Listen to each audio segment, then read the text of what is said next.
We're ready online.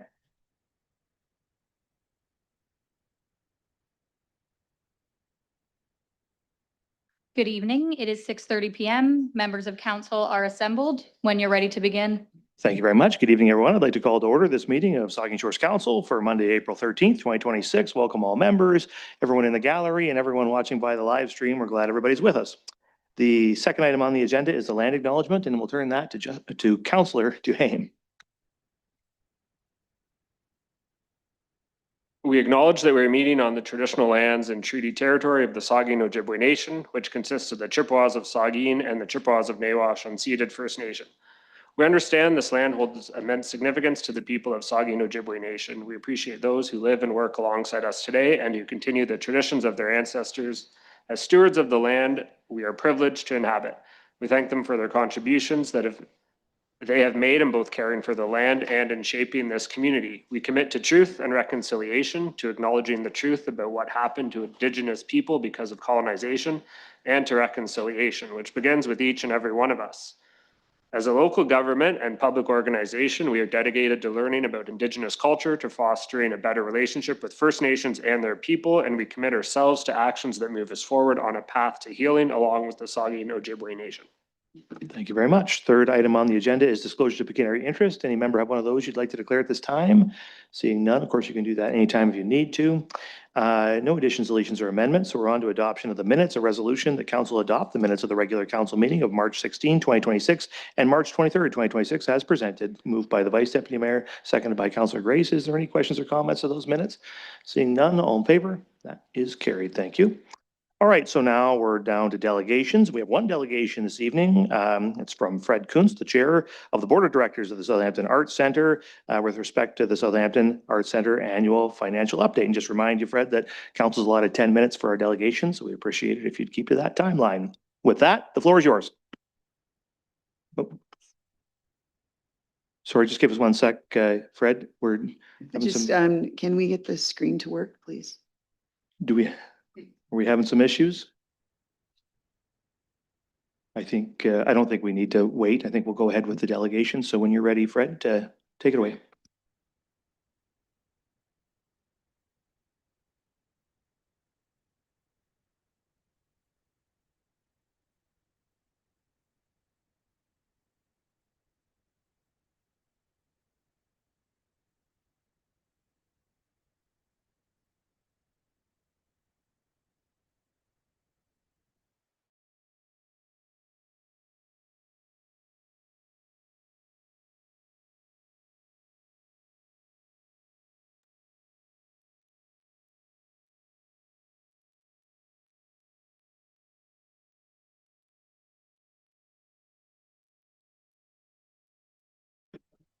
Fred, just give us half a sec here. We're just not certain if your mic is turned on. Does Fred, are we hearing Fred on the microphone?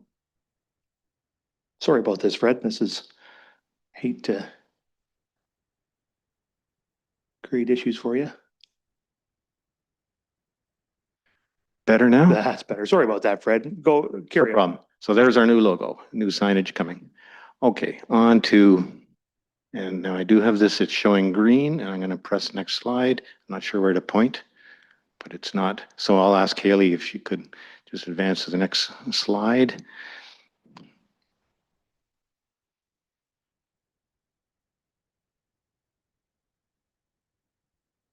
There we go. Councillors and senior staff received the annual report in their packages some months ago. This was also shared at our annual meeting, and it's online as our previous annual reports. They include our full financials, so we're accountable to the full public as well as to council here. And we had our annual meeting. Thank you to 4 members of council. As the mayor said, it was almost quorum for attending the annual meeting. It was very nice to see you there. And of course, we have Dan Huber, deputy mayor, is on our board now. The report, I'm pleased to say, was produced at zero cost to Southampton Arts. It looks very professional, but that's because we have good staff and volunteers and board members with capabilities. And so we had a sponsor pay for a small print run, but mostly it's online. Okay, so what's in the annual report? Next slide, if we could. Of course, a prominent thank you to the town of Saugeen Shores for the funding that we received last year under our 3-year funding agreement. Thank you again. I'm saying that now. It was vitally important this past year, as you'll see in our financial results. It's not only everyone at Southampton Arts who's grateful, but I think it's recognized in the community too. We're a hub of collaboration with the wider arts community, and everyone is fully aware that this council supports the arts in the community. And some of the funding that you give to Southampton Arts goes out to the other groups in a way that because we collaborate with them on the festival and so on. So everyone is receiving a benefit. So thank you very much for that. Our next slide looks at the highlights of the 14 commitments we make to the town and the community in our agreement to run a gallery, to run a school, and to have bursaries for underprivileged kids to attend the school, a board seat for the town representative, collaborating on the arts festival, regular reports to council, which we're here to do. I'm pleased to say, if you look at that agreement, which I believe is a public document, we are fulfilling all of our commitments. So on to the financial results for this past year, as seen in our annual report.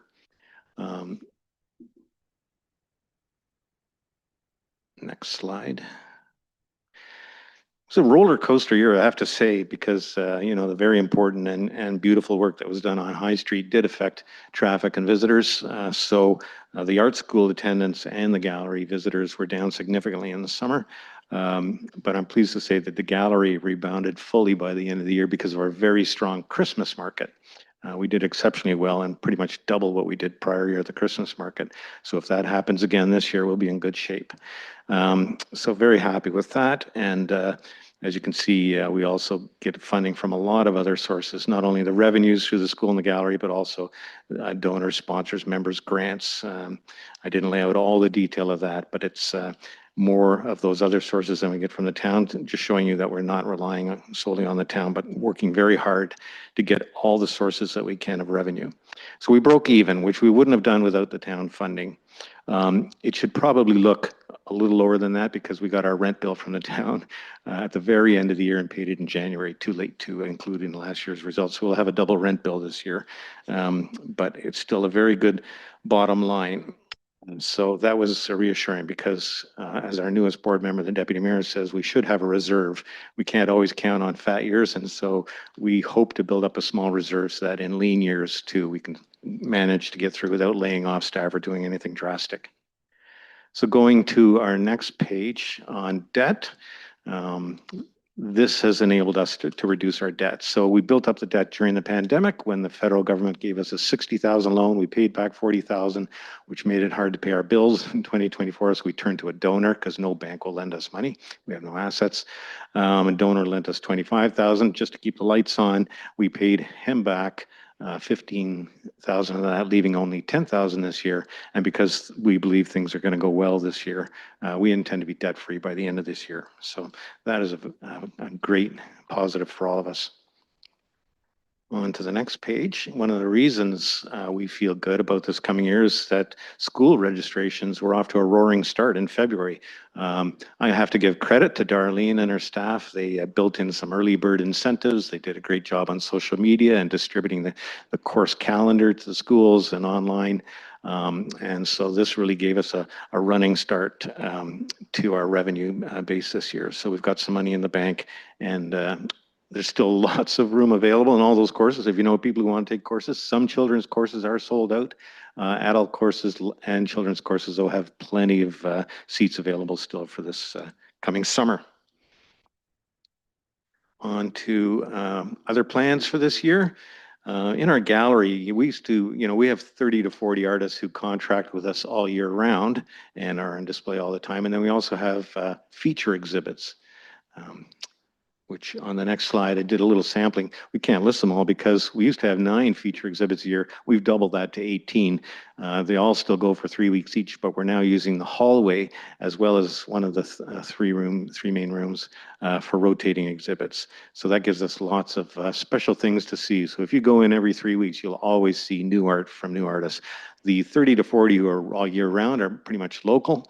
And then some of these feature exhibits come from further afield, like whether it's Orangeville or Hamilton area or Owen Sound or beyond, to bring their art here and let us get a good look at that.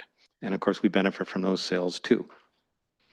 So have a look at our website if you're interested in a particular artist or show, and then there's also our special events, Feast for the Eyes is coming up this Saturday. That's when we give awards to youth for their art that's on display right now.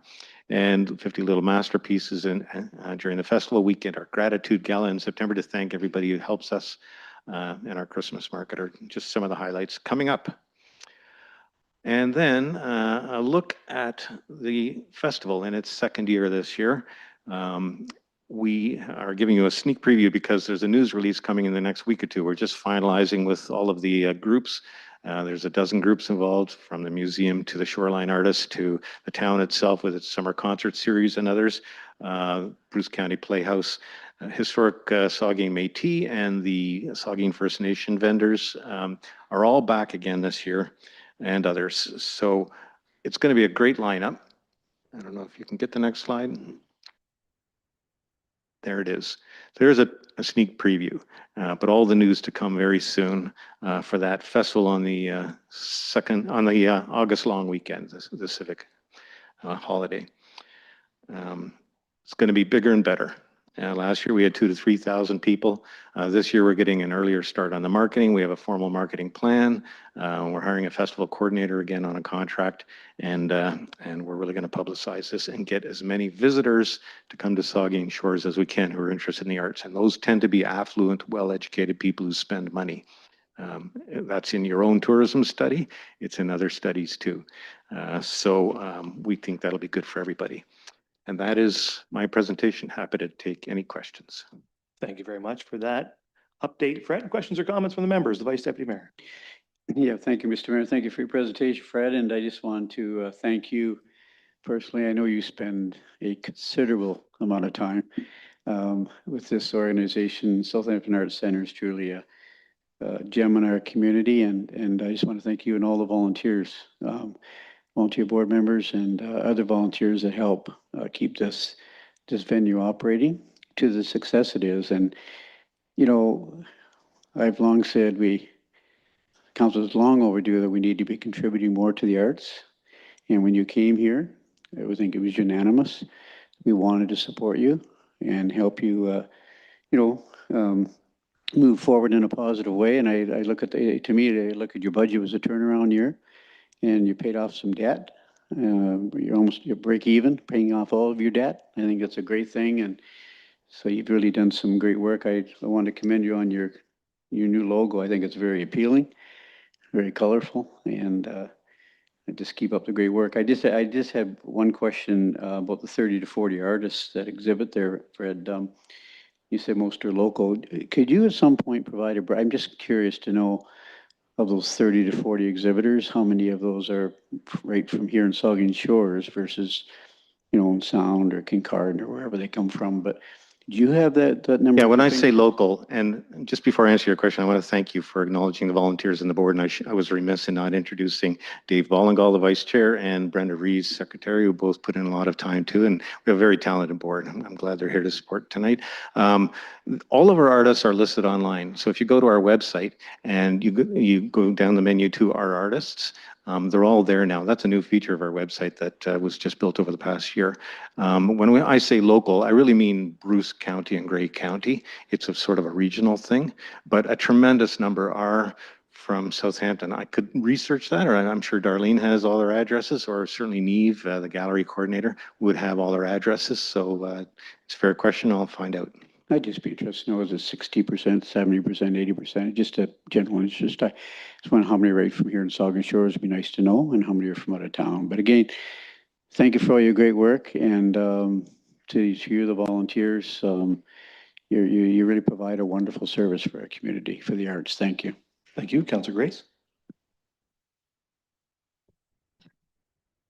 Thank you, Mr. Mayor. Thank you, Fred, and thanks, Dave and Brenda, for being here tonight and all the work you do. I really appreciate the fact that you are showing your appreciation for the town's support so consistently and publicly.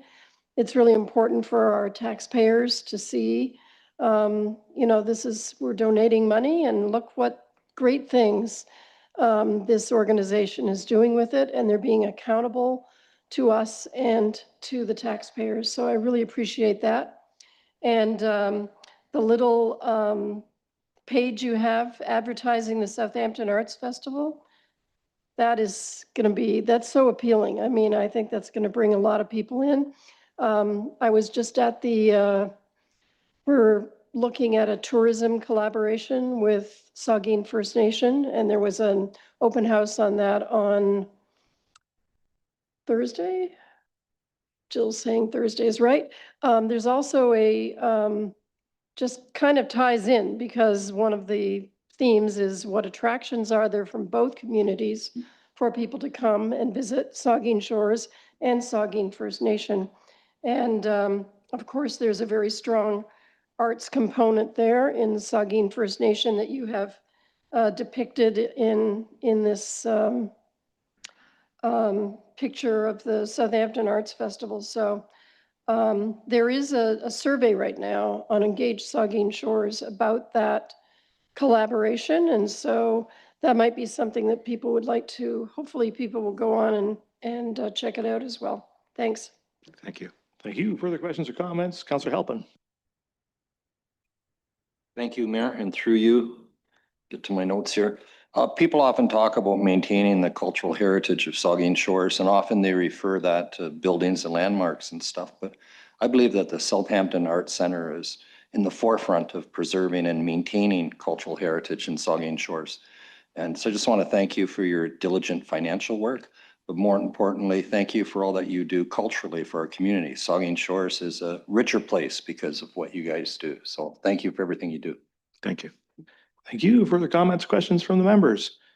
Well, thank you very much, Fred. The reason why, as I said this before, the reason why council contributed the money to support Southampton Arts is primarily because there's some great folks like yourself and your board there. It's easy for us to provide those funds because we can have confidence, given the great leadership that you have, that that money is going to be well spent. And your presentation here demonstrates that we were right to have great confidence in you. And you're really turning that organization around, as has been said, and to be debt-free by the end of the year after where you came from. I mean, that's really tremendous. So it's great to hear that you're being so successful, and all the programming that you have lined up for this year and going forward is just going to make the community a better place. So thanks very much for all you do, and we look forward to seeing your ongoing success. Thank you very much. When it comes to leadership, the admiration is mutual. Thank you, Fred. We have, the live stream has dropped, so we're going to take a recess. We're going to recess for 10 minutes. If at that time the live stream has not resumed, we will reconvene anyway. So we will take a recess until 6:59 p.m.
live streaming again, so we can reconvene. And we will now move on to item 9, reports of municipal officers and committees. First one, 9.1, water and wastewater bylaw update, implementation and procedural framework, and we'll turn that over to the treasurer. Thank you, Mayor Charbonneau. Just want to take this opportunity to introduce Christine Gilbert to council and the community. Christine joined the town in December and was officially appointed by council to the deputy treasurer position in January. She brings a wealth of experience to the town, and I want to thank her for all of her work so far, including her work on the report that's in front of you. And with that, I'll hand it over to Christine. Okay, thank you, Dan. Good evening, Mayor and Council. This report provides an update on the water and wastewater bylaw implementation and procedural framework with a focus on sharing key upcoming changes with the Saugeen Shores community, as well as addressing issues identified in the briefing note received from United Way following the January Council meeting. First of all, I would like to thank United Way, Bruce Gray, for their dialogue and input throughout this process. Their feedback helped us focus on the key areas of concern and confirmed that our planned implementation approach addresses those issues. Following the receipt of the briefing note in February 2026, town staff met with United Way to better understand their concerns and to walk through our proposed implementation approach with them. Throughout these discussions, we identified United Way's concerns were focused on 2 areas: tenant access to billing information and access to financial support programs. So prior to receiving the briefing note, town had already begun developing a tenant billing designate authorization as part of our implementation approach. This authorization requires tenant information and acknowledgement from both the property owner and the tenant and clarifies the role of the town with respect to water and wastewater billing. This model has been used in other municipalities, including by the City of Owen Sound as of July 2025. The discussion with United Way provided an opportunity to share this approach, walk through how it would work in practice, and confirm that it supports tenant access to billing and payment. Under our framework, both the tenant and the property owner will receive copies of bills. Tenants can continue to make payments directly, have access to consumption data, and be fully informed of all bills. And finally, property owners remain the legal account holder, ensuring both the tenant and property owner are aware of billings and can address any issues before they expand into larger issues. This improves transparency while maintaining a clear and consistent administrative framework. And as a reminder, existing tenant held accounts will be maintained while in good standing, so there is no immediate impact to tenants. The other main concern was ensuring continued access to provincial support programs, namely the Housing Stability Fund administered through both Bruce and Grey counties. Through follow-up discussions with Bruce County Housing, it was confirmed that tenants will still have continued access to these programs with our proposed framework. It is important to also clarify that the framework does not create new liability for property owners. The town has always had the authority under the Municipal Act to collect unpaid water and wastewater charges through transfers to the property tax roll. This new framework will formalize and clarify our existing authority and allow for easier tracking and more upfront communication. As for next steps, the water and wastewater bylaw will be brought forward in its final form to council for approval on May 11th. And upon bylaw approval, no new tenant accounts will be permitted as of June 1st, 2026. This timing allows for a communication period following approval, including updates to the town website, and aligns implementation with the end of a billing period, supporting a cleaner and more administratively efficient transition. Overall, the framework addresses key concerns while maintaining the town's legislative authority and improving clarity, accountability, and administrative. Thank you again to the United Way for their collaboration and input. And the recommendation contained within this report is that council receive this report for information purposes. And with that, I'm happy to take any questions. Thank you very much. There's a recommendation that council receive the water and wastewater bylaw update implementation and procedural framework report for information. Is there a mover and seconder? The deputy mayor and the vice deputy mayor. Questions or comments? The deputy mayor. Thank you. And through you, is there a plan with regard to, excuse me, communication with property owners so that they're aware of a change that we're making going forward? Or is it just the expectation that it just is what it is? Is there a communication plan going forward? Through you, Mr. Chair. So we are working with the communications department to get a communications flow. We are also planning to include the information on a billing insert on a bill prior to and after the change has been made, as well as a dedicated section on our website with also some pop-ups on our website to try to get the information into the people hands that need it. and I appreciate the answer and I hope, and I think both of those avenues are great. How will that specifically reach property owners who already have a situation where a tenant, the water bill is in the tenant's name? So just, are we hopeful that social media will reach them, or is there the potential with a future property tax bill to have at least some kind of indication on that bill as well? So that any property owner who might not be receiving a water bill at the moment, they would have an awareness that something has changed. Is that an option? Yes, through you, Mr. Chair, that is certainly something we are looking into, to including a blurb in at least the property tax inserts as well. And we do have some letters that we can send out as needed to some of the landlords with higher units in the community as well. Thank you. Further comments, Councillor Mayette and then Grace. Thank you, Mr. Mayor, and through you. Thank you, Christine, for the report, and welcome to town, the team.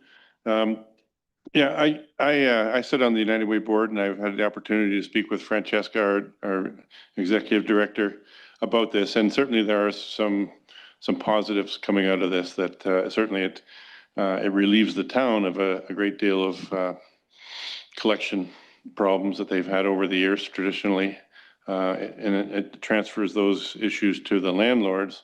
So one of the issues that was raised, though, was if a person is seeking utility assistance through either the government or other programs, typically the bill has to be in their name. So what you're saying is having a sort of a joint bill between the landlord and the tenant, that would allow them to qualify for utility assistance if they need it? Through you, Mr. Chair, yes, that is correct. So they will be named as a tenant billing designate on the bill itself. So their name still shows on the bill, but both the property owner and the tenant would receive copy of it. And we have confirmed with Bruce County Housing that that is sufficient for their needs. And then also this approach was implemented with the City of Owen Sound in July. And Grey County has also been able to administer that program since that time without any issues, as long as the name does appear on the bill. Just as a follow-up, I appreciate how this is going to streamline the process for collections, but it speaking as a landlord now, it does shift the burden onto the landlords, and sooner or later landlords are going to face the same problem. They're going to have tenants who don't pay their bills, or if the landlord decides to just incorporate the cost of water into the rent, and then it becomes sort of invisible to the user, which, I mean, when you're not directly being billed for your water, there's really no incentive to conserve water. And this is, largely the reason that landlords want to have the tenants paying their utilities, because it incentivizes them to be conservation minded. So I'm hoping that's not the case. And but speaking to a couple of landlords, friends, colleagues, there's some concern going forward, but let's hope that the communications, as the deputy mayor pointed out, are crucial, that everybody's aware of it, because some of them were not aware, and that we're able to somehow incorporate this in such a manner that we don't discourage people from getting into the rental business, because we continually encourage people to provide low cost or affordable and attainable housing in our community, and a big part of that is private small landlords, and we'd hate to discourage them any more than they already are. So thanks. Thank you, Councillor Grace. Thank you, Mr. Mayor, and thank you, Christine, for the report. And I think overall this is a good program. I just had a question about timing. I'm not sure, perhaps Councillor Mayette could answer this too, but when I was reading this and read that Owen Sound had gone through this, and of course United Way is based in Owen Sound, and I wondered, I mean, the way I read their response, their briefing note was almost like, oh, this is a new concept that's happening in Saugeen Shores. And, I just wondered if there was if they had gone through this process with Owen Sound when they introduced it as well. And if there were lessons learned, you said that you had learned lessons by looking at Owen Sound at other places, but I guess I was just kind of curious about, it didn't seem to me from reading the, the United Way note that it had happened in Owen Sound recently. Through you, Mr. Chair. Yes, I will say when speaking with the executive director of the United Way, I don't think she had at that point realized that Owen Sound had already made that transition, which in a roundabout way was a good news story because that financial burden of utility assistance for those people that were seeking that assistance, they were still getting that assistance through the Grey County rather than having to go through the United Way. But yes, and it is a practice that more municipalities are starting to go with, just more for the clear communication up front. That risk of transfer to property tax and arrears has always been there. This just makes it more transparent and brings that to the forefront of the conversation. And then the copies of bills to both allows that continued access to hopefully, you know, with early intervention rather than wait until there's a large arrears balance at the end. So yes, I do think it was a bit of a communication like timing there with the Owen Sound, but it didn't have any negative impacts there. And I did speak to my people at Owen Sound as well, who were aware, and we learned from them too. Thank you for the comments.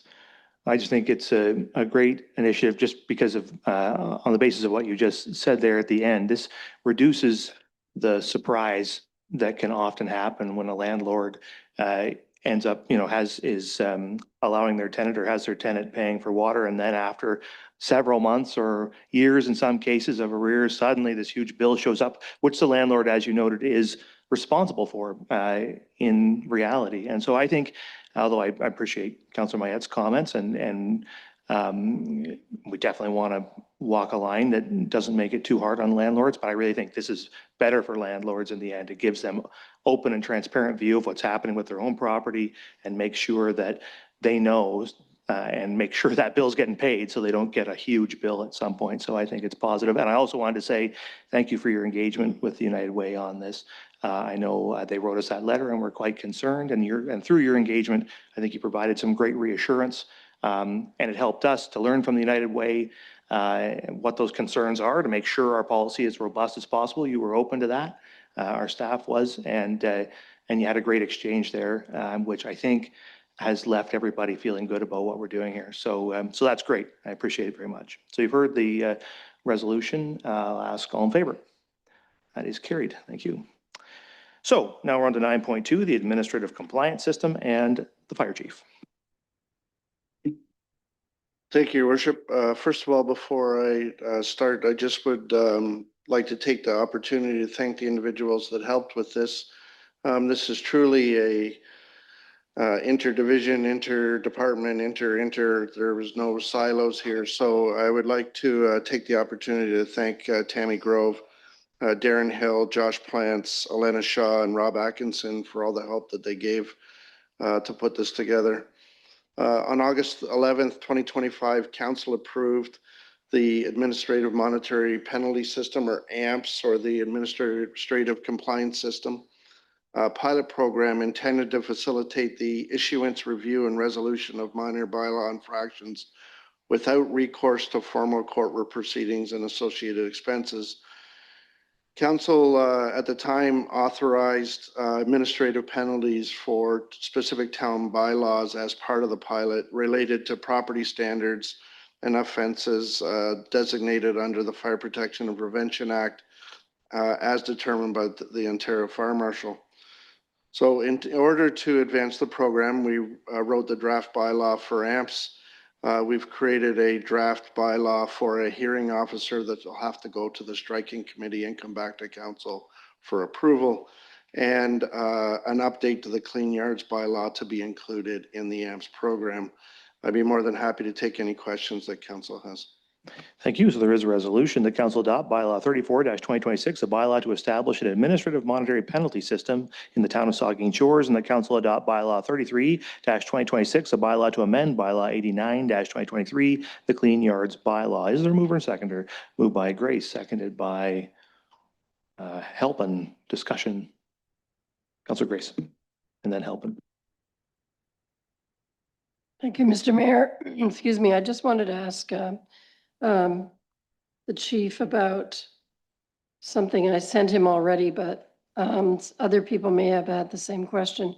In the bylaw itself, it talked about a screening officer and having a significant role in the process, and no, there's also a screening officer.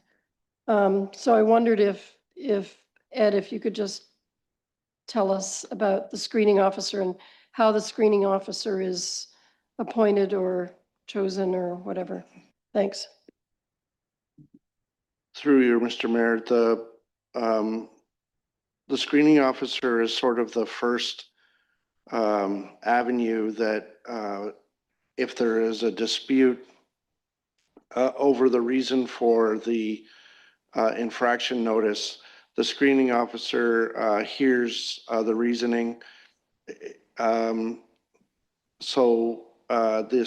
Generally speaking, in our program, the screening officer will be appointed by the CAO, and the CAO the CAO would appoint the screening officer. The process works like they have X number of days to appeal the infraction notice.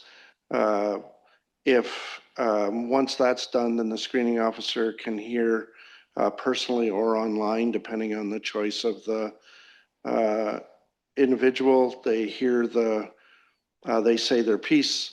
The screening officer can decide to agree, to disagree, to change the amount, to change the payment methods, etc. If they still would like to appeal, then it's a third-party hearing officer that hears it outside of that to make an independent decision on how it would happen or what would happen. Thank you, Councillor Helpin. Thank you, Mayor, and through you. So it says here that that the tickets you write are expected to cover the cost of enforcement. But is there an idea how much the hearing officer,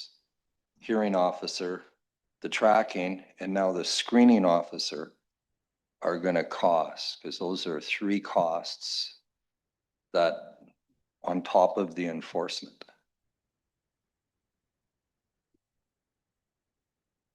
Through your worship, thank you for the question, Councillor.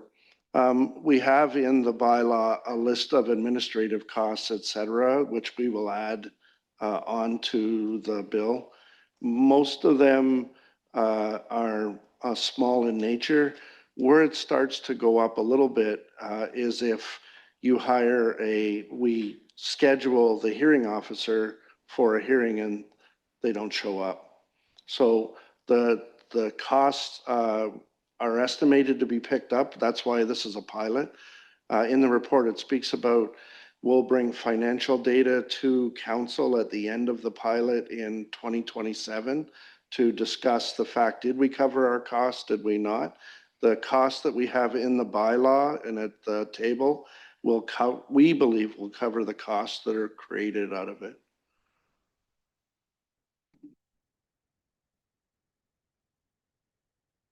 I'm sorry, one more question. So is it true then you also have an option of, like, for instance, fire violations that they could go under the AMP system, or you could go under provincial offenses? You could do either?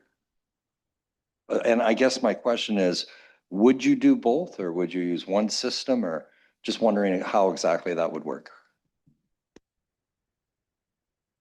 Through you, Mr. Mayor, to Councillor Helpin. It's a very, very good question.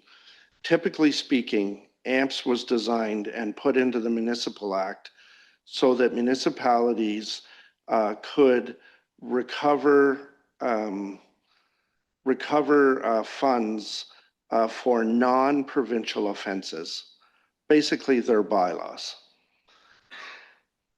The Ontario Fire Marshal did something different in that they said, we are going to allow the fire service and the municipalities that have those fire services, we're going to allow them to use the provincial offenses to charge in amps.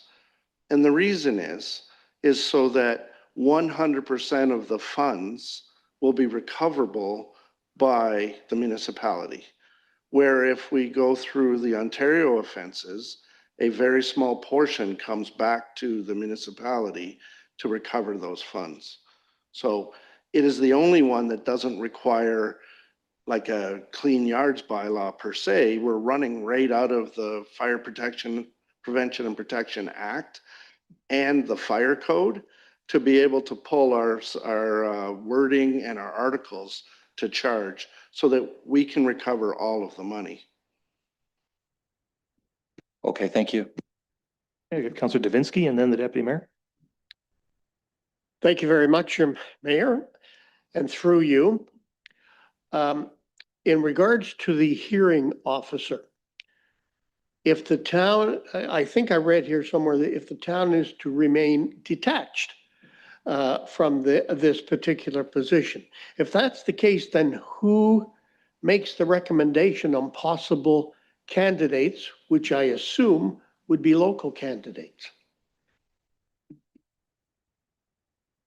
Through you, Mr. Mayor, to the Councillor Davinsky. That sounded funny, the Councillor Davinsky. Recommendations will come to the striking committee on several candidates that are been screened by our solicitor, and then that decision can be made that way, and then questions can be made out of that. But they will be outside of our municipality as far as the government. Okay, thank you. My other questions were answered, Mr. Mayor, so that's it. Thank you. The deputy mayor. Thank you. And just sort of following along that line that's already been brought up by at least a couple members of council, the draft bylaw that's attached to this agenda item is a draft bylaw that is very specific to a hearing officer. However, then, when I look at the bylaw, which is further down on the agenda, it references a screening officer bylaw, appointment bylaw as well. But it reads as though they're one and the same thing, hearing officer and screening officer. Should we expect, once something comes to the striking committee, that something will come back here that will completely flesh out what this screening officer position is really all about and the appointment process? Because it does appear from the bylaw, again, it's further down the agenda for enabling the whole process to happen, that there's a requirement for an appointments bylaw there too. I just heard you say that the CAO is going to do this. And then now it sounds like somehow or other council may receive something. So I'm just not sure. Can you perhaps set it out? Will we have a chance to see a screening officer process defined for us, and then a screening officer appointment bylaw will come to council? I apologize for the confusion, first of all. In my little head, the screening officer is an employee of the municipality. The hearing officer is a third party outside of the municipality. So if it reads like a screening officer bylaw will be passed, then we'll take a look at that and make sure that council's very clear about how that looks. In my mind, the screening officer would be appointed by the CAO, which is typical of most municipalities that would do that. And in my experience in the past municipality that I was at, that's the way it was. But the hearing officer, the third party, that's the one that would be approved in a bylaw by council. But it doesn't mean that that's the way it has to be. If I can ask you a question, and the mayor can stop me if I'm jumping ahead, but the bylaw that's further down on the agenda, which is the enabling bylaw for the whole process. Has a item 5.4 in it. It says the only persons permitted to be present during a screening review are the screening officer, the person, their authorized representative, if applicable, director, and any individuals that the director requires, designated town staff. And I have to scroll to the next page. And a person designated to provide assistance if they require one. In the past, when people have wanted to, not with all of the items that would potentially be here, but with some of the property standards situations, when there's been some resistance or some objection, they've come to the property standards committee of adjustment, and there's been an opportunity for a hearing in that regard. This will take away that ability for any kind of public awareness of anything. Am I reading this properly, that the public will have no place in any of this anymore? This is a tough question for me, but I'll answer it the best I can. In that any bylaw that we presently have in place or that is going to be amended where AMPs can be used, really the screening officer, well, the infraction, the screening officer, and the hearing officer are looking at the bylaw and saying, here's what happened.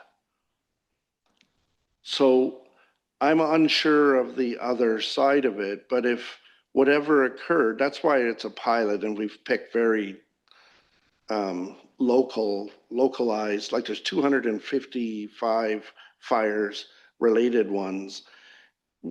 We are really trying to be very specific about what the AMP's charges would be to see how it works and how it impacts other programs. I'm unsure about how it would impact what you're talking about. The solicitor has a comment. The solicitor. Thank you, and through you, Mr. Chair. To respond to the question, I think I can assist. So the purpose of the AMPS bylaw is really to just avoid provincial offences court. It's not meant to create a committee of adjustments. So the province has implemented this to streamline this process, this bylaw offense process, so that it's less burdensome for individuals who are issued tickets to have to go to the provincial offences court. So in the provincial court offences court setting, it's a administrative process, quasi-judicial, in the sense that it allows them to go present their evidence and have someone make a determination. If they are unhappy, there's an appeal process. So the province has implemented this process so that internally the screening officer is another individual of a municipality that would review the process. And if there is dissatisfaction by the person who, depending on the outcome, they have the ability to appeal, and that is to the hearing officer, which is an independent individual with legal background that would be appointed specifically for, not an employee of the town, but specifically for the purposes of being the appeal body. So it really is not intended to be a public process per se, but it allows the individual due process. Thank you. I like the use of the word dissatisfaction there. I'm going to remember that for future reference. So if somebody, a recent one, let's say, that came to the Committee of Adjustment, or not that recent, a couple years ago, was related to a property that required a cleanup, let's say. So it came to the Committee of Adjustment, and then we were able to provide some encouragement to the property owner and put a timeline ahead of any kind of fine being issued. Is the intention with this to still have that opportunity? Can the screening officer provide that kind of guidance? Or is this just, and I understand what you're saying about provincial offenses, tickets and that sort of things, but is this, does the screening officer, is the intention to give them some discretion to provide opportunities for somebody to, or a property owner to remedy a situation within a time frame ahead of a fine being levied? Is that built into this somewhere? Fire chief. The intent, and that's why, we were back and forth with administrative compliance system. What we really want is compliance. So if it pleases council, I'm going to tell a little story about a previous time to try to get the idea of how the screening officer works. A ticket was issued for a animal at large that was an exotic animal that wasn't supposed to be out. It was a peacock. And the peacock was flying across to the neighbors and eating the bird feed out of the feeder and then flying back. So the bylaw officer issued a ticket for the peacock being off of the property. So I was the screening officer. I drove to the house, knocked on the door, and asked him if he was the owner of the peacock. He was the aggrieved. And he goes, "Can't you hear it? It's in the garage. It's really upset." So sure enough, there's a peacock in the garage, very upset that he's not outside. I walk across to the neighbor, knock on the door, and have a short chat with him, bring the neighbor over. And I said, how about the peacock owner buys 2 bags of seed a year, feed a year, to make sure so that if it flies across, everybody's happy and you're not out feed. Deal done, moved on.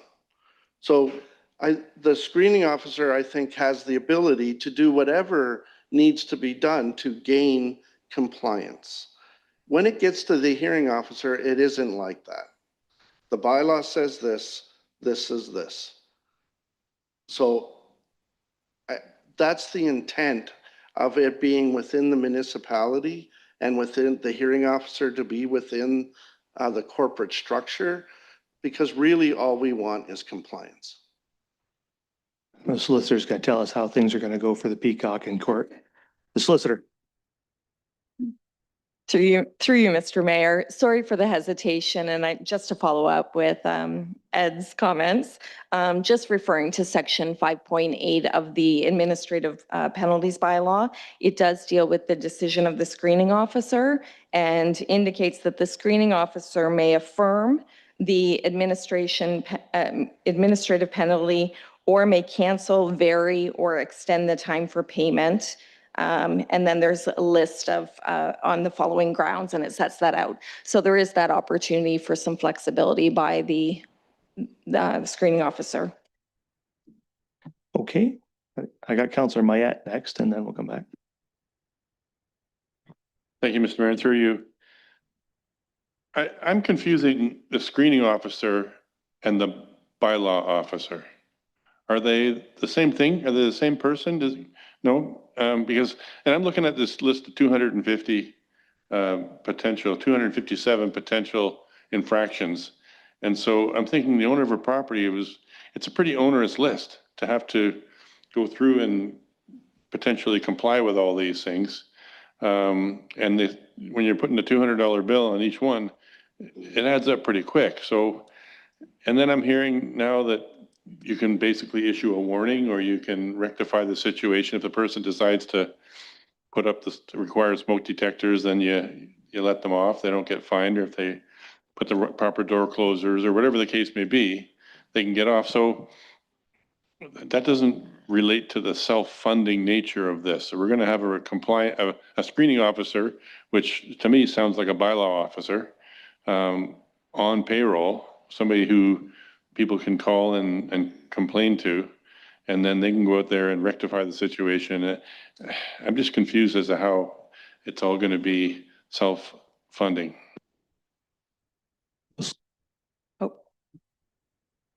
Through you, Mr. Mayor. To respond, the screening officer is not the bylaw enforcement officer. Bylaw enforcement officers issue tickets And then it would go to the screening officer. The screening officer then would review, confirm the ticket, or there could be a process there. And then depending on the outcome of that, it would go to a hearing officer if there's a request by the individual. So it is a process. It has to be. It's similar to the provincial offenses procedure, but it is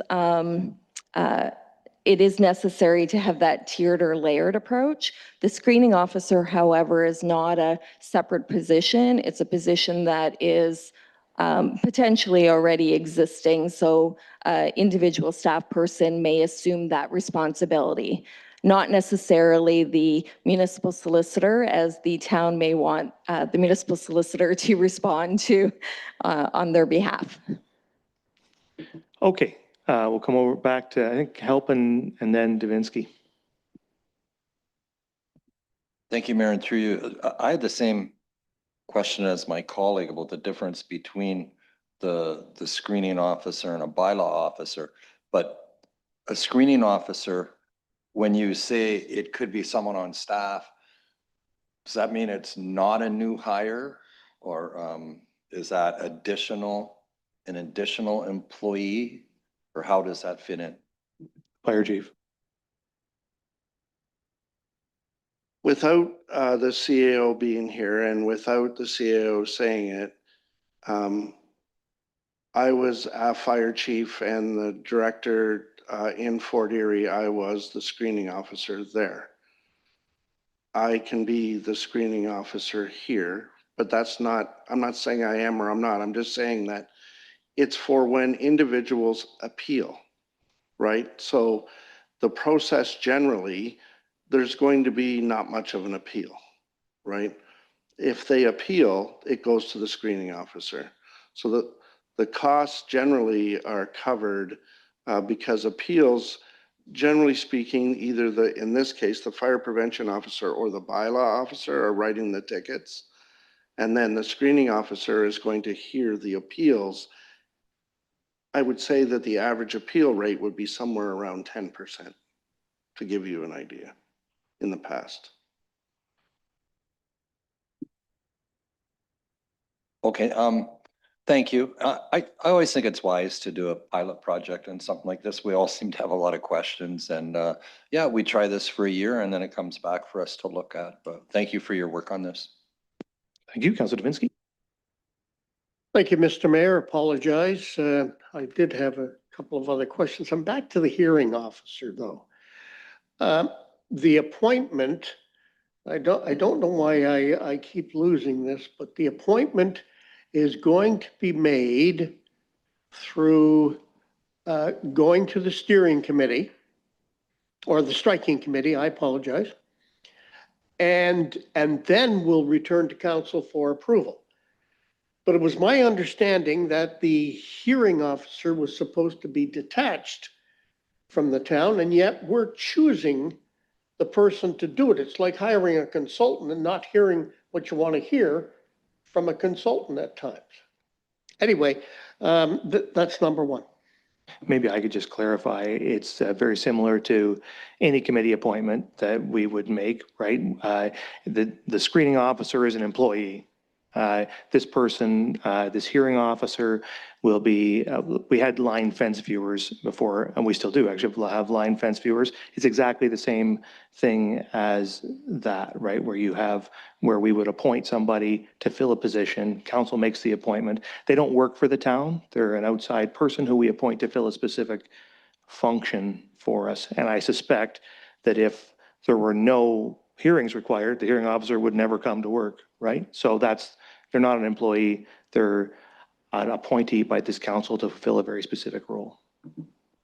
But thank you for that. It's the optics of saying, we've chosen this person, so if it ever gets that far, we've chosen this person, you know? Almost expecting something in our favor. Don't say that happens, for goodness sakes. But that the optics could look like that. One other thing, clean yards bylaw, the clean yards. A definition of a clean yard. in today's day and age, some people let their yards grow whatever way for animals and what have you, bumblebees or bees, and so on. Are we talking that kind of clean yard, or is it in the eyes of the beholder? Or are we talking like a clean yard that has debris everywhere and refuse? Is that more what we're talking about? I wonder if the fire chief is nodding his head yes. I just wonder if he could say something on that for the people that are watching tonight. The fire chief. It's exactly the way you described it, Councillor. It's not so much about beauty's in the eye of the beholder. It's more about debris, derelict cars, that sort of thing. Okay, thank you. And Mayor, thank you for allowing me a second shot at this. Sure, I just want to be very clear on that second point, that the Clean Yards bylaw is already in place. It's been adopted. All this is an amending bylaw, adding the AMPS program to it. It's, I assume, required. You can't have the AMPS to enforce the Clean Yards bylaw unless you've put the wording in the bylaw. So that's all we're doing. Nobody out there should think that we're changing the Clean Yards bylaw in any other way but that. Is there any further comments or questions? If not, thank you very much for your work on this. Sounds like it's going to be an interesting pilot, and we'll see how it works out. Hopefully it's creates a benefit for the municipality and some benefit for folks in the community as well, streamlines this process a bit. It's a good thing that the province has put it in place because it takes people out of that very busy provincial expenses system, which is bunged up at the best of times, and tries to get them on a path. So I think it's probably cheaper and easier for everybody to go this route than the alternative route. I just want to on the question of the bylaw, my computer's in the process of shutting down, I think, but I'll just go by memory. In the bylaw that is on the connected with respect to the appointment of the hearing officer, it says that the CAO will make a recommendation to council. I just wonder if that should read, make a recommendation to the striking committee. When it comes to appointments, the administration cannot make recommendations to council, must make recommendations to the striking committee, which will then make a recommendation to council. So I just wonder if the wording should be changed to clarify that so there's no confusion. I don't know, we're not approving that bylaw. That's just in draft form, right? So that just can be a note for maybe when that bylaw comes back after we have an appointment, I guess. And we already have some names in the hopper for this hearing officer. All right. Okay, well, the striking committee will consider that then. If there's nothing further, then I'll ask all in favor. That's carried, thank you. Okay, so now we're on to 9.3, the active transportation wayfinding signage strategy and the manager of recreation. Thank you, and through you, Mr. Mayor. Tonight, the town of Saugeen Shores received funding through Canada's Active Transportation Fund to develop the active transportation wayfinding signage strategy, a mouthful, to improve navigation for pedestrians and cyclists with clear, consistent, and accessible signage. This initiative supports the town's bicycle-friendly community status and follows a set of guiding principles. The town worked with the consultant team from Plural to advance this project. Sean Kelly and Alex Feenstra are online tonight to present the strategy that we have been working on together. Work started on the project in May of 2025 with site visits and a review of existing conditions, and concluded with a comprehensive strategy, implementation plan, and accompanying companion guide that will support the wayfinding signage work going forward. I'd like to thank Adam Parsons for his work on this project, along with Sean, Alex, and everyone behind the scenes at Plural. Sean is, as I mentioned, presenting tonight and will be available to answer any questions following the presentation, and they are going to be online virtually with us. So over to Sean. Thank you, Lisa. Just going to share my screen now.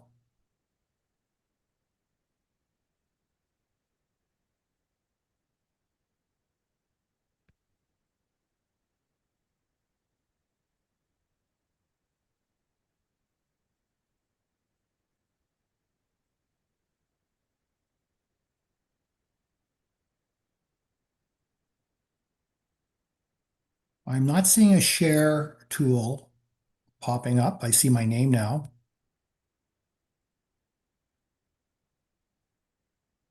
We're working on it on our end. Give us a sec.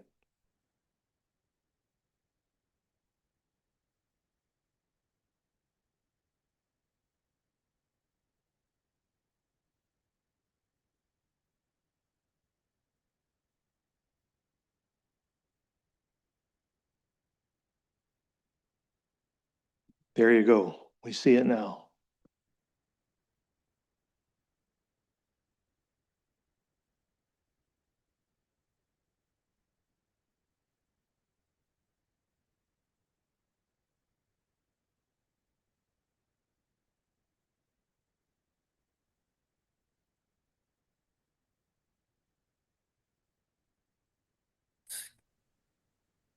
Everyone hear me now?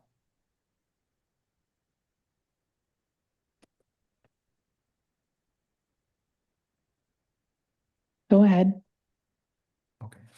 Everyone can hear me? I just want to make sure everyone hear me. Yeah. Thank you. Oh, yeah, we hear you just fine. You go ahead. Oh, good. Sorry. Did you get the first little bit of my opening? Nope, I don't think we got anything. So you Okay, that's start right. again. I will start again. Through you, Mr. Chair, thank you very much. My name is Sean Kelly. I'm a leader with a great team here at Plural. I'll be taking you through tonight's overview of the active transportation wayfinding strategy, signage strategy for the town of Saugeen Shores. I do have Alex Veenstra online tonight with us, who's done a lot of work with me on it. And I would believe Mayor and Council would have received this strategy and its companion guide already. I'm going to give you a short presentation and take you through a few things, a quick introduction, some purpose and process, the strategy itself, the companion guide, and then I'll summarize it. I won't keep us too long on this. First of all, the team is really our outfit, plural, as well as I'd like to say the great people that were working at the town of Saugeen Shores. A great shout out and thanks to Lisa and Adam for their input on this and their oversight on many of the things we did. We had about 6 people in our office at different times working on this project. So it's been a great one for us. About us, if you haven't heard from us before, we're design planners. Landscape architecture role planners. We're a design firm. We've been doing this for about 25 years, beyond wayfinding, but we do all kinds of stuff with destination environments, conservation areas, residential developments, urban and rural communities. So we know this neck of the woods pretty well, and I've been happy to come up, certainly up your way to Saugeen Shores. The purpose of the active transportation signage strategy is really about providing a clear path forward. As folks are developing trail environments and pushing into active transportation on the environments, having a bit of a wayfinding signage strategy is very important. This will supplement existing vehicular-oriented wayfinding signage. It's meant to complement active transportation infrastructure and supporting its users. And we have taken into consideration several existing plans and reports, and I will talk about those in a second. But we do work with about 7 guiding principles in most of our work, and certainly the ones that were attuned to this plan and strategy is really how do we connect people to place? How do we promote active travel and maintain motion? We want something that's simple, clear, logical, predictable. It needs to be inclusive, and it's certainly community-driven design. We had a 3-phase project. We started just about a year ago on this project in 3 phases. We start creating a real strong foundation, looking at planning context, any best practice reviews that are out there and trending right now, innovations and trends, of course, and certainly getting into the community and looking at the existing conditions. Phase 2 brings us into the recommendations and science design. How do you look at destination and routing, sign type recommendations, conceptual design, community engagement, and creating that sign design manual that would be helpful to everyone. In addition, placement plans and messaging charts are really important. What are we going to say on messaging signs? Where are they going? The locations, some assistance with installation, future maintenance, and as with everything, there's a time. Everything has a life cycle, and there's time for replacement. We reviewed quite a few things here, and you have a lot of great documents. Obviously, Saugeen Shores Bicycle Friendly Communities report that was out there, the exec summary, the town of Saugeen Shores accessibility plan, your strategic plan, and certainly the transportation master plan. with any of this work, when we're dealing with wayfinding and signage, we deal with accessibility for Ontario's Disabilities Act and design of public space standards.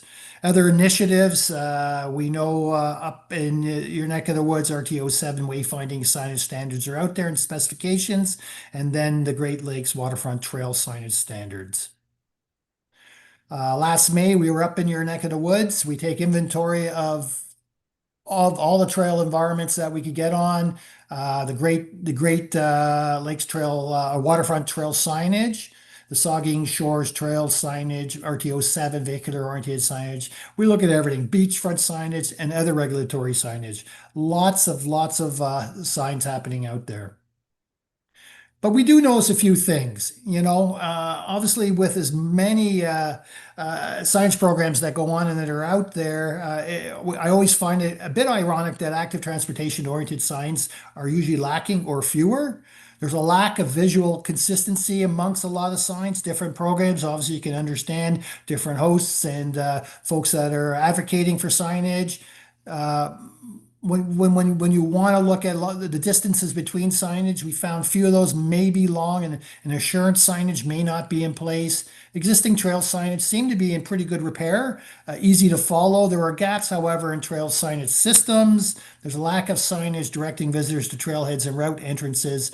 And maybe what I'm alluding to in a general sense is that sign clutter seems to be a big issue in every community we go to. There's no signs or too many signs. Bicycle-friendly infrastructure and businesses may not be as supported as they could through a science program. So we engaged. We put this together. We had panel presentation, a survey presentation. We basically had two activities on Engage Saugeen.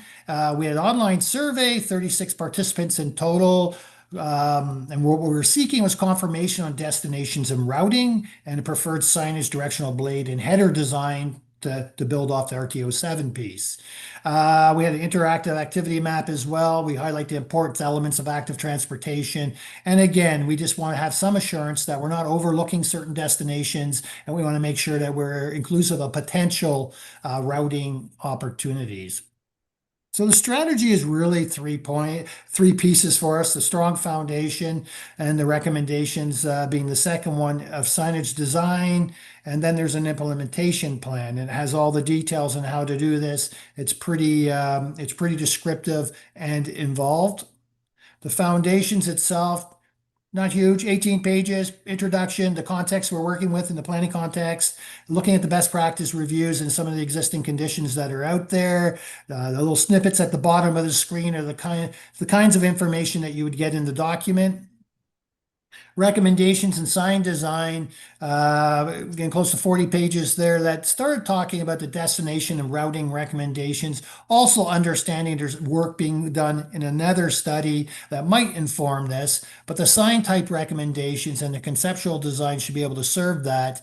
Having the community engagement piece drafted up and included in the document was important. And then that sign design manual, how you do it.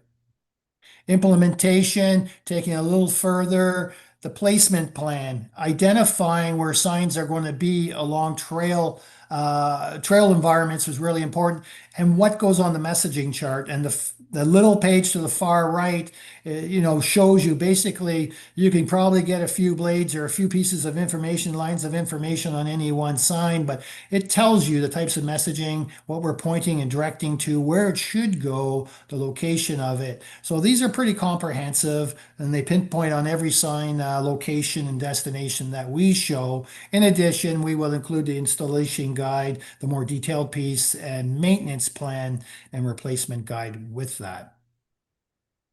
So the second piece was a companion guide. So you have the strategy as a document. Part B is a companion guide. That takes us through the conceptual design in a little more detail.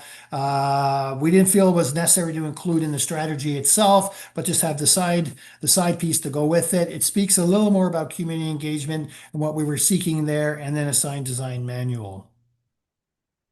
We'll take you a bit through conceptual design. Basically, what we're looking for is design standards and guidelines and the wayfinding signage design concepts. In this case, because we're building off an existing system, we're not going to redesign everything and replace every sign out there. This is about header design, header development that can actually serve Port Elgin and Southampton. And how do we get that attached to some of their RTO 7 pieces? However, in some cases, you can see how directional signs are really in the vein of what we're seeing with the RTO 7 piece.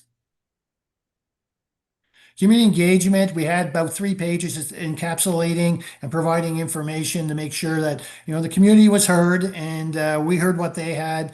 We basically had taken a lot of the information from them and built this back into the package. I think we addressed mostly all the comments that came to us, the comments that would seem to be more relevant to the program.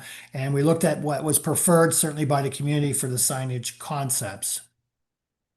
The sign design manual basically looks at things like what would be the available and certainly the suitable symbols and icons that we want to use on signs up in the Saugeen Shores, the color palette, typography, and print process for all of this. Again, working off branding, ensuring that there's some compatibility. At the end of the day, if we're going to invest in certainly doing an active transportation wayfinding signage strategy, you want to ensure that matches and promotes your community and certainly your brand as best as possible. So I'm just going to summarize it here. Basically, we addressed existing signage. We looked at sign design and standards. We did deal with routing and placement where we could, and we engaged with the community. There's a final strategy documents. One of them is a standalone active transportation wayfinding strategy, about 100 pages, including appendices, and then a companion guide with a lot of the sort of the Coles Notes pieces on actually how to implement, maintain, and repair signs. I'm quite happy. I mean, that's very quick. It's a quick overview, but I'd like to say thank you, and certainly through you, Mr. Chair, I can address any questions or comments. Well, thank you very much. So there is a resolution that council approve the active transportation wayfinding signage strategy, and the council received the supplemental companion guide to the active transportation wayfinding signage strategy for information. Is there a mover and seconder? Moved by the Vice Deputy Mayor, seconded by Councilor Davinsky. Discussion, the Vice Deputy Mayor. Yep, thank you, Mr. Mayor. And I just wanted to thank staff and the consulting firm. I think this is I think you've really done an excellent job with putting this report together. I like the idea it was a $45,000 grant. That was good news. And so whoever wrote that grant application, congratulations. I'm assuming maybe it was Lisa. I'm not sure though. But thank you for your good work there. And I like the trailhead kiosk idea. I really like the header signs where it talks about the minutes to the destination as well as the kilometers to destination for walking or riding. I like that. I think that's really going to be a great change. I think there's the Beaner Trail, Woodland Trail really badly needs signage. I think for newcomers using those trails, there's so many different arteries in and out of the Beaner Trails, Woodland Trails. You could, if you're a newcomer, you could probably easily get lost down on there. There are a good number of trails. I did have a couple questions, comments about first of all, the Great Lakes waterfront trail signs. Will they remain the same, or will they actually be changed to keep the signage unified, in a unison fashion? Will they look anything similar to our new signage, or is the Great Lakes waterfront trail signs remain as is? Through you, Mr. Chair, I'm going to go out and say basically they're on their own. They're in their own, grouping of signs. I don't know how much of an opportunity we actually have to change their signs, but hopefully, good work influences other good work. And I would suggest that in time you would see probably some evolution to consolidate how we move around and certainly how we message our signs, if I can say that. That's fine. And maybe it's a question of Lisa. Lisa, do we pay for those signs, or is it through Ontario Trails Council? Who pays for those signs? Thank you. And through you, Mr. Mayor, the Great Lakes Waterfront Trail signs are funded through the Great Lakes Waterfront Trail. That's great. Thank you. There was one reference in your report to the City Hall. One of the comments someone made on page 82, I think it was. And instead of municipal offices, I'm assuming that changed. Maybe that's just a minor change.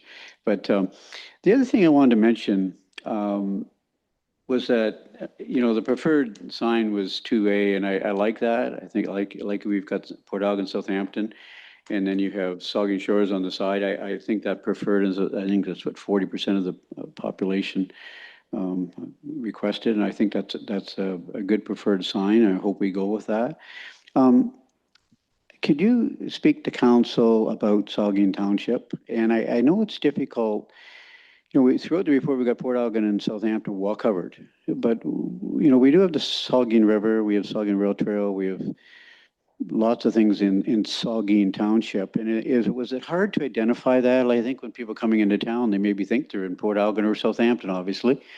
Is it too difficult to add signage with a third one that refers to Saugeen Township? Because I mean, they're a pretty big, pretty important player in our community, those taxpayers, those residents, and make up a good portion of our population. Was there any thought at all into giving any form of recognition to Saugeen Township? Through you, Mr. Chair, we were pretty much directed to deal with Port Algon and Southampton. This is not an uncommon, however, it's not an uncommon situation. We're seeing this in most rural communities we're working with. They have settlement areas and then they have their rural areas. And how do we actually demarc their rural areas and identify those? The identification is actually the town of Saugeen Shores for the most part. If we want to get into kind of area identification, I would suggest just without being asked to actually look at that in any great depth, if that's a need, that certainly could be done. It was not done to a large degree, certainly in this project. Okay, and I mean, we do have 3 wards. We have Port Algon, Southampton, Saugeen Township, right? And I think sometimes our Saugeen Township residents feel, sometimes they feel left out with these kinds of things. But I'm of the understanding, I do get it, that when people are on our trail systems or making their way to the waterfront, or where Port Algon, Southampton is where they probably, when people are vacationing here, they're looking at Port Algon, Southampton, not as much visiting Saugeen Township. So I know that's a difficult one, and maybe we've got it right. Just focusing on Port Algon, Southampton, that could be right. I just think sometimes we forget about our third ward.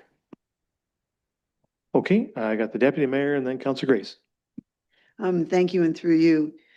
It's a very lengthy report. It's very thorough. It's well presented. I seem to recall Sean Kelly's name on some other things that I've seen as a member of council here. So thank you again, Sean, for your efforts on our behalf. I wanted to ask a question, but just before I get there, the idea of Saugeen Township, it's interesting if you think about some of the spaces that are now developed, though, that to be correct, those signs would read Saugeen Township, which might be interesting for the community to realize just where the boundaries used to be. I wanted to ask, though, I don't know if it's a question for the director or for the manager, but there's a reference to some cost estimates. It's on page 58 of the rather lengthy report. Can you, and I should have looked it up, I apologize for not asking in advance, but is there an allocation within the longer term business plan that sets the stage for some implementation over time? Because I appreciate it was mentioned that, it's not a clean swoop replace everything. But it's a lovely report. Is there already some indication that we've made as council to fund some activity going forward? And again, I apologize for not asking in advance, but are you aware of that allocation? I guess the manager might respond.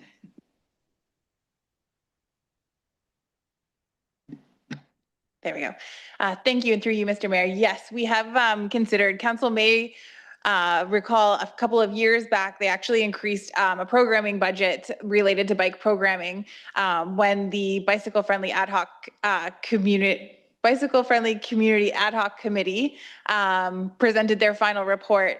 That was a recommendation to be included in future year programming budget. So we did increase that budget line. I think it was around $8,000 at the time as an operating budget line, and that budget will continue to kind of support this implementation. And we'd also see implementation perhaps integrated into projects when roads are reconstructed that are part of active transportation routes. Can we embed signage in terms of active transportation signage into those capital projects as well to implement? Thank you for that. It was also noted about sign clutter. It wasn't obvious to me, and perhaps Sean can speak to this, but some of the signs we got the last time we did a big signage situation, I can't think of the name of the company, they're from Traverse City, but we have big bulky signs, but there was printing only on one side. Wherever possible, Sean, are you aware of communities that are taking advantage of the backside, let's say, of a sign for additional information? It just, I'm thinking of the big wayfinding signs. They haven't been put back up on High Street, I don't think, but there are a couple on High Street that there was nothing on one side of them. And it seemed like a missed opportunity. Sean, I might have read this, or I might have missed this in the report, but is the intention to have some signs be two-sided?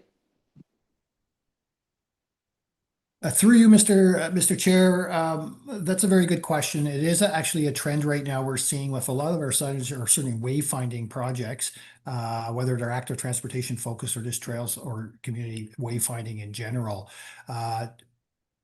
So the opportunity to use the backside of signs, yes, there is an opportunity to do that. Have we addressed this particularly in this plan? We have not. Unless Alex, you jump in and tell me we did. But as far as I can recollect on this project, we have not, but there are opportunities to do that. I think we do have some directional blades that are two-sided where appropriate and where that really made sense. So we don't want to create more single-sided signs necessarily, but adapting previous signs and using the backs, I would call, could be an opportunity if those signs are to remain and they have decent life cycle left. Okay, Councillor Grace.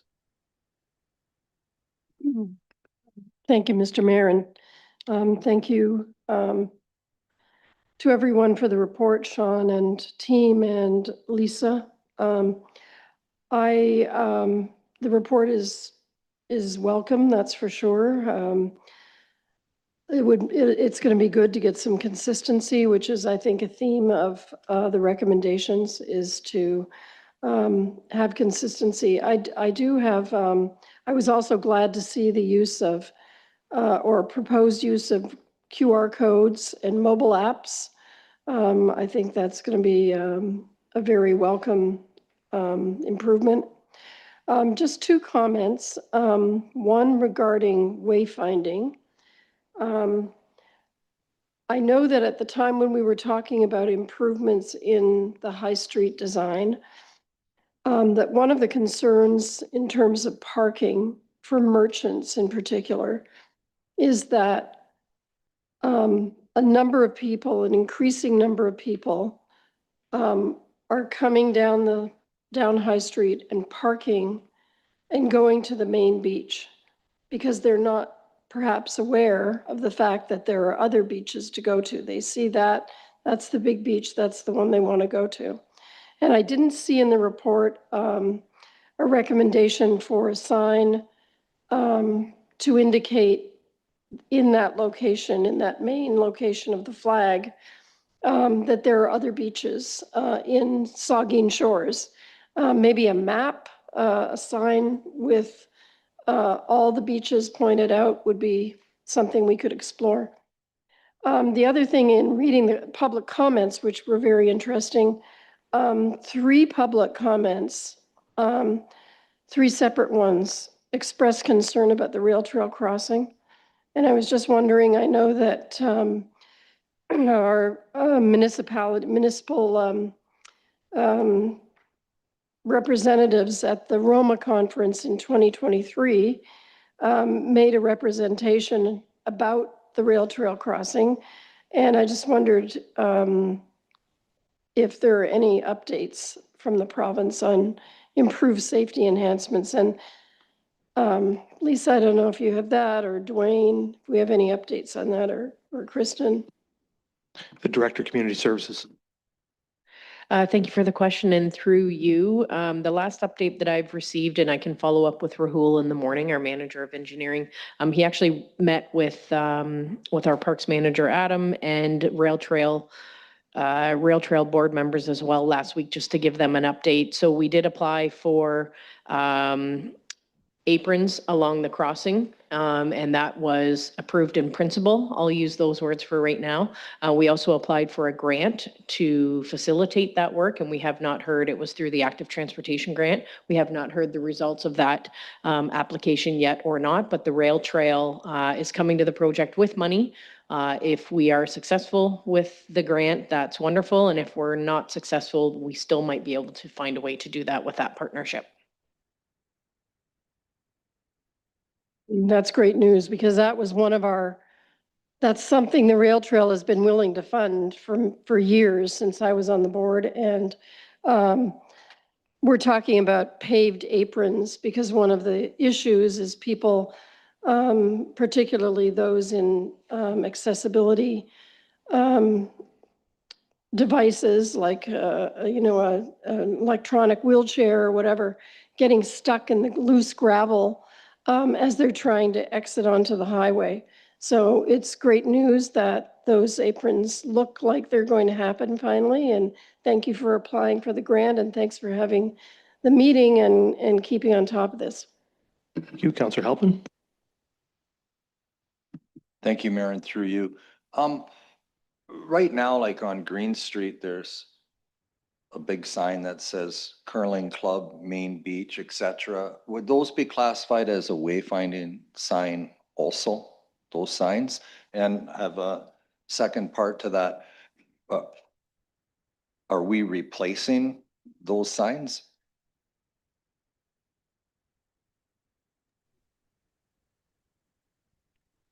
Thank you for the question. And through you, Mr. Mayor, those signs would be considered wayfinding signs.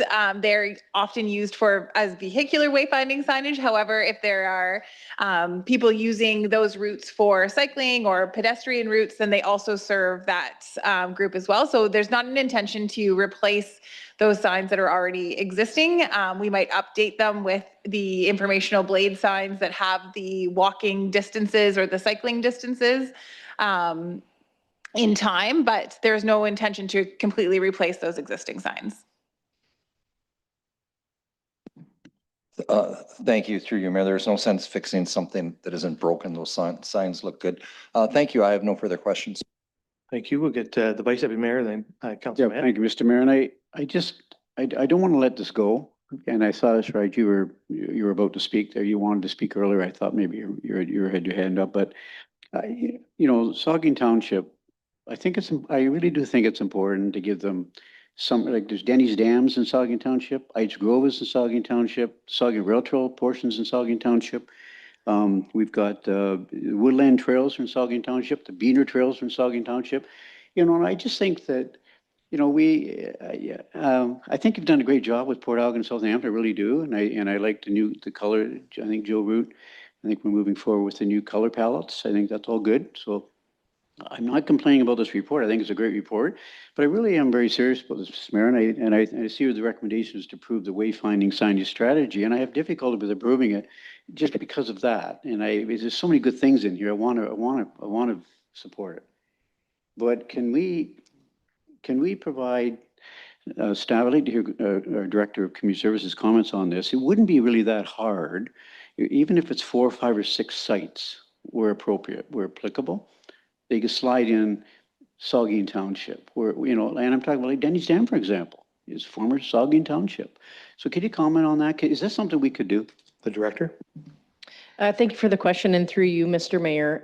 So it might be something that we just take back. I'll offer a couple of comments, and then perhaps Jill and I can talk about it with the team as well. But when we looked at, and maybe just to clarify what Sean had spoke about focusing Port Elgin and Southampton, is that signage and the existing signage strategy with the blade signs actually is Port Elgin and Southampton, so there wasn't one for Saugeen Township. So I just wanted to clarify that. A lot of our trail system that we will be looking at improving the signage, this signage strategy will go across the whole municipality of Saugeen Shores. So it does include trail systems that run through Saugeen Township, Port Elgin, and Southampton, but the blade signage and some of the conceptual designs that you saw have the headers of Port Elgin and Southampton, because Saugeen Township wasn't included in that. But we will be improving the signage along all of our trails in Saugeen Shores. So just to verify what you say there, clarify, that could be done then? We could slide in that name Saugeen Township where appropriate? Thank you for the question, and through you, what I'd like to do is take it back to the team because it currently isn't included in the design package. So I just don't want to speak to that tonight without talking to Jill's team on it. I guess my point is the recommendation is to approve the active transportation wayfinding signage strategy. So by approving the strategy, are we basically approving the Port Elgin and Southampton pallets and header signs and so on and so forth with no reference to Saugeen? So if we approve it, Saugeen Township would not be in that recommendation. Is that correct then? The manager recreation. Thank you, and through you, Mr. Mayor. So how we kind of set up the recommendation is that the strategy itself, which it doesn't speak specifically to the designs or the header pieces that are included in the companion guide, is separate. So we'd be looking for approval of the strategy itself tonight, and then just council to receive the companion guide as a separate piece, which just includes the existing design or includes several concept designs, but not actually for approval. And that would provide us an opportunity to take it back, just have a discussion with our team and Jill's team around the design, the branding, and those pieces. But as Sean alluded to, is we were looking at kind of the existing signage as it has been set up with Port Elgin and Southampton as those settlement areas. And we did speak throughout the development of the strategy around Saugeen Township and what components of the trail system is in fact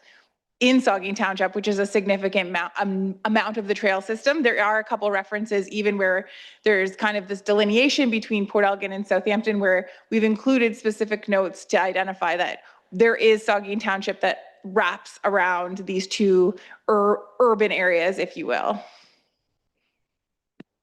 Thank you, and I'll be supporting the recommendation based on what you said then. And I know some people may see this as symbolic, but I don't think it is. I think it's really important that our third ward's included. So thank you. Thank you, Councilor Myatt. Thank you, Mr. Mayor, and through you. I'll start off by saying I very much appreciate the Vice Deputy Mayor's comments, being the one of two ward councillors for Saugeen. We do sometimes, people feel like we're the third party in a marriage kind of thing, but I don't know. Honestly, it's been almost 25 years there now, and I don't know why we're even talking about Saugeen, Port Elgin and Southampton anymore. We're Saugeen Shores. I mean, at least Saugeen Township, we have part of our name in the name of the town. So we're sort of satisfied with that part of it, but we should be talking Saugeen Shores. I mean, if you're going to have a wayfinding sign that says, this is the way to downtown Southampton, or this is the way to Port Elgin business area, that's fine. But we should be talking Saugeen Shores at this point in time. It's been a quarter century. It's time to move on. But my question really was about signs that specifically denote bylaws, like we have no dogs on the beach signs, or we have no motorized vehicles on the trail signs. And particularly on the Saugeen Rail Trail, they have signs that say no motorized vehicles, but they don't have the reference to the bylaw. And maybe that's a question for the solicitor is, in order for a sign to be legally binding, if it says no dogs on the beach, typically it should say as per bylaw 2023 dash such and such to tell you which law it's not just a guideline sign. It's not, this is the way to fine dining, and by the way, leave your dog at home. It's a bylaw, and it has now financial ramifications, and it did before, but now has more teeth to it. So if a sign is on the rail trail, for instance, and it has no motorized vehicles allowed, but there's no reference to a bylaw, is that sign legally binding? And does this strategy take into account bylaw signs? Thank you. We'll turn that to the manager of recreation. Thank you. And through you, Mr. Mayor, I'm not sure that's a question that I can answer in terms of if the bylaw number needs to be included on the sign for enforcement. I just would note, I don't think this is wayfinding. There's no bylaw enforcement signs included in this recommendation, right? So we're a little off topic talking bylaw enforcement signs. I'm sure we can get that information back from staff in terms of that with your specific question, but those types of signs aren't included in this report. There were examples of signs in here that showed no motorized vehicles or no dogs on the beach. They were included in the report. Okay, well, it's wayfinding signage. I didn't note that in my own review, but so maybe you can clarify that for us, the manager. Yeah, thank you. And through you, Mr. Mayor, there is images of that type of signage within the report. It's included in the existing conditions section. So they did a whole environmental scan of the various types of signage that exist in Saugeen Shores. This strategy speaks specific to the active transportation signage, but we can recognize that there is still some more regulatory signage that needs to be throughout the system. And then we can get clarity on if we have to have the bylaw number associated with that. Follow up, just along like the ones that I referenced there, like the no motorized vehicle signs. We see them a lot of times on the rail trail. As is often the case, technology is catching up to our bylaws, and now there's hardly a bicycle on the trail that isn't a motorized vehicle. And these vehicles can go 30, 40, and sometimes 50 kilometers an hour, and they're electrically motorized. I think maybe it's time we review what is a motorized vehicle and what's allowed and what's not allowed, because some of these bicycles, if you will, are zooming through the trails and causing just as much of a hazard, albeit silent, but just maybe more of a hazard because they are silent. They're coming up on people unaware. So maybe it's time we start thinking about what constitutes motorized and where they're allowed and where they're not allowed. Thanks. Thank you. Are there further comments? Councillor Halpin. Thank you, Mayor. Last year or so, we were presented with some branding for Saugeen Shores, and there's branding for Southampton, and there's branding for Port Elgin, and that's a report. Nice report came through. Jill, were there any signages with that? Like, is there going to be an overlap of these two reports? The branding, you're selling Southampton as kind of the Hamptons, and I was just wondering, are these two things going to agree with each other? Will be any overlappage in signage? Thank you. Manager Strategic Initiatives. Through you, Mr. Mayor, thank you for the question. In the branding, most of the signage relates to signs that we would put up, like facility signage and that kind of signs. I don't recall us developing signs that are enforcement signs. So that doesn't really answer your question, but that's kind of where it's at. Thank you, and through you, Mayor. Should there be effort to make sure those signs are working together? No. Through you, Mr. Mayor, and thank you again for your question. Let me take that back and think that through, but yes, they would be coordinated for sure. Thank you. Vice Deputy Mayor. Can I just follow up with that? So Jill, with the new color palettes, we have a fair number of signs out there already on main streets and Lamont Sports Park. And so, but they will remain, like they won't all be taken out and redone. And I think, I don't know whether that's what Councillor Halpin was referring to or not, because it'd be two different palettes now. If you're bringing in the new color palette with the old color palette, we will have two different sets of color palettes out there now, with, for at least for the short term. Is that an accurate statement? Through you, Mr. Mayor, and thank you again for the question. So with the brand rollout, and I think that's reiterated with the sign strategy tonight, is that it is a sort of, thoughtful approach to rolling it out as needed. So we're not going to do a blanket replacement of everything. It's just as things come up, if we have to replace a new sign, it would be within the new branding and that's so on. Councilor Matt. And just to follow up, it's a 3-phase, 6 to 8 years. I think I read phase-in period over 3 phases, and we'll probably see year 1 in 2027 budget for phase 1 for some new signs next year. Or is that probably we'll see something in this year's budget for new signage? The director. Thank you for the question, and through you, Mr. Mayor. So we're not proposing any capital upgrades. We're going to do them through the operating budgets that's approved in the business plan. Okay, Councilor Matt. Thank you, Mr. Mayor, through you. This occurred to me when I was reading this last week, and we actually had a Teams call with our friends in Belgium regarding the sister city. And we talked about signs with them, and we talked about putting up, when we finally finalized this MOU with town of Zonnebeke and Passchendaele, that we would get signs sort of on the near or attached to our welcome signs coming into Port Elgin or Southampton and say sister city relationship. And I would think that they would put up signs in that lead to their town, and we would want them to use our color palette for our signs, and perhaps we would use their whatever branding. I'm sure they have some kind of branding for their municipality as well. So would those signs fall under this policy as well, do you think? Even though they might be 3,000 miles away? Thank you, and through you, Mr. Mayor. I think that is I don't know if those signs specifically would fall under this strategy, but I think there would be discussion internally around how do they complement the brand, or how do we work with it, and understanding that each community has its own brand. Passchendaele that way signs. Rhoda? Yeah. Okay, are there any further questions or comments?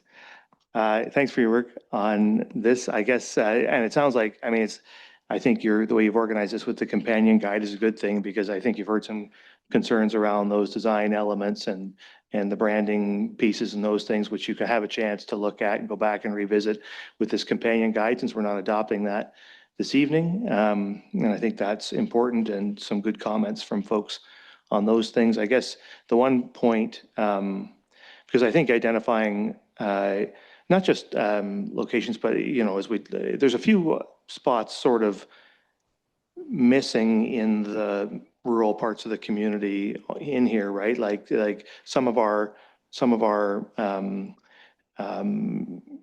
bike lanes and whatnot, like concession 10, like we're going to be putting in bike lanes throughout the rural part of Saugeen Shores.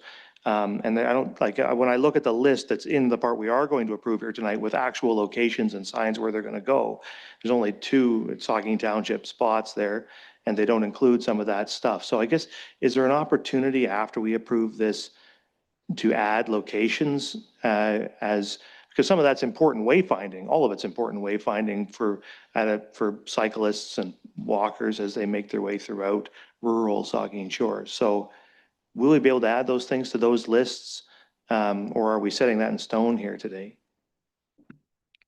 Thank you for the question, Mr. Mayor. Yes, I think we can add destinations in that we do believe are missing using the criteria that's outlined within the strategy itself and the routing guide. But I also think some of the locations that you're speaking specifically of are probably bundled under the Southampton or the Port Elgin header. recognizing that the maps within the strategy itself have sort of differentiated between those two areas, but kind of drew a delineating line, which is basically the 10th concession.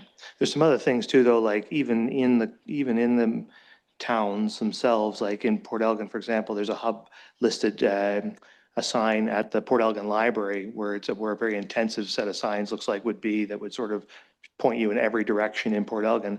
I kind of wonder about the library as the location for that and not Coulter Parkette. Seems like an odd spot considering the Parkette is really the location. I suspect there's something similar in Southampton. I can't recall where it is. I hope it's at the town hall. Because I think that those are the places, like that's the core of those two towns. So there's some stuff like that, which I hope, I don't want to get too nitty gritty here today into all of this. I just hope that there's some opportunity for flexibility on some of these things, to think these things through a little bit, maybe reconsider some of these locations from a practical standpoint, understanding how people move throughout these towns. Is that possible? Yes, through you, Mr. Mayor. I do think that is possible. And maybe I will actually look to Sean too, just for a comment on that if he wants to add anything else into that conversation. Through you, Mr. Chair, yes, I'd like to comment on that. This is actually a strategy, not necessarily a master plan. It's not a snapshot in time other than what we're looking at, what you have now. We've set this up so you can actually use it as a bit of a living document. That's the way I would look at it. There's a lot of guideline content in here. And, whether it's the look of the sign, the placement, the destination choice, and or even pricing of panels, you just want to ensure that you have the information to move ahead forward. You will know your community best. You will certainly know where some gaps are. And we've certainly embraced that and used the report content to be able to achieve certainly some of the things that you feel are important to your own community. So I think the report's well set up to extend beyond what might just be on the page in front of you. Okay, well, that's good. And I think that it's, as I say, a good report, and I'm looking forward to seeing it used. I think it's great to have a plan as we improve roads, as we make changes, as we go through the community and invest in different parts of the community. We can buy signs and those signs will fit with everything else we're doing. That's really important. It worked really well with the wayfinding strategy that we did 20 years ago now. And I think, I think it will work well with this as well. So it's a positive thing. So you've heard the recommendation. If there's nothing further, all in favor? That's carried. Thank you. All right, so now we're going to move into close to public. It's recommended that council move into a closed public session to discuss and provide direction or instructions to ongoing negotiations on behalf of the municipality on the Saugeen First Nation water supply agreement. And the resolution is that council move into a closed to public session in accordance with Municipal Act 2001, Section 2392K, a position, plan, procedure, criteria, or instruction to be applied to any negotiations carried on or to be carried on by or on behalf of the municipality or local board. Is there a mover and seconder? Moved by the Deputy Mayor, seconded by Councillor Grace. All in favor? Council will now move into closed to public session.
Okay, I have a resolution the council arise from the close of public session and resume the regular council meeting. Is there a mover and seconder? Moved by the Vice Deputy Mayor, seconded by the Deputy Mayor. All in favor? That is carried. I will report that during the close to public session, council approved close to public minutes and discussed matters and provided direction to staff regarding the Saugeen First Nation water supply agreement. Okay, so now we're on to the consent agenda. Can I get a mover and seconder that items 12.1 through 12.3 be approved and received for information? Moved by the Deputy Mayor, seconded by Councillor Davinsky. I'll just walk through them here for any questions or comments. 12.1, surplus lands, Wilson Developments Affordable Housing Project. Anything from members on that one? Councillor Halpin. Thank you, Mayor. And my computer decided to restart, but I'll remember my comments. It says that this is being conveyed for the sum of $1, but it is also correct that we're receiving 2 units from the developer as well. That's correct and can be said publicly? Yeah, that's my understanding. That's correct. Yeah, that is correct. Further comments, the Vice Deputy Mayor? Well, just as a follow-up, I'm glad you raised that, Councillor Halpin, because 2 units, 2 affordable units, hopefully managed by the county. But let's not forget about the Habitat for Humanity homes as well. Is part of the development, which is, sorry? If, yeah, I was thinking you told me to hold up, not to release that information, but 5 Habitat homes, which is great news too. So it's just a great use of that property, which is surplus to the municipality, and what a better way to use that land for 2 affordable homes and 5 Habitat homes. So it's really a good transaction, positive transaction for those looking for affordable housing. You bet. Councillor Halpin? Thank you, Mayor. And as well, just the fact that the other 21 units that are available are affordable, which is, they meet the definition of affordable. And again, that's a good news story in itself too. We're getting the missing middle, and thank you again to all the staff that have worked so hard at this. And I know at times I think we're maybe wearing our welcome out a little bit, pushing on this, but I just want to really appreciate all the work staff did in this. And as it's coming to a head and coming to, I'm really just so excited and happy for this. We're leading in affordable housing. We're working on the solution. So thank you. Thank you. Yeah, part of the 170 truly affordable units the town will deliver in the next 3 years. Any further questions or comments on this? If not, then we'll go on to 12.2, the 2025 closed carry forward capital projects. Questions or comments from the members? Don't see any, so we'll move on then to communications, and there are 13 items there. Anyone have any comments on those? Councillor Davinsky. Thank you, Mr. Mayor. I'd like to pull out the supposed February Southampton BIA board minutes. Through the keen eye of my colleague Cheryl Grace, we've discovered these are not the minutes that are supposed to be here. Our clerk has been informed of this and has acknowledged it, and the correct minutes for February will be on a future council agenda. Thanks for letting us know. Anything further on the communications? If not, that's the end of the consent agenda. The motion's been moved and seconded. All in favor?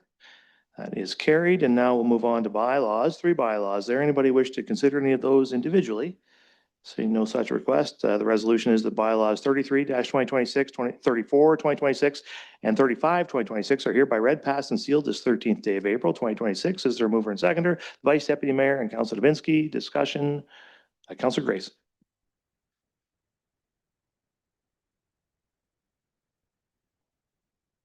Oh, sorry.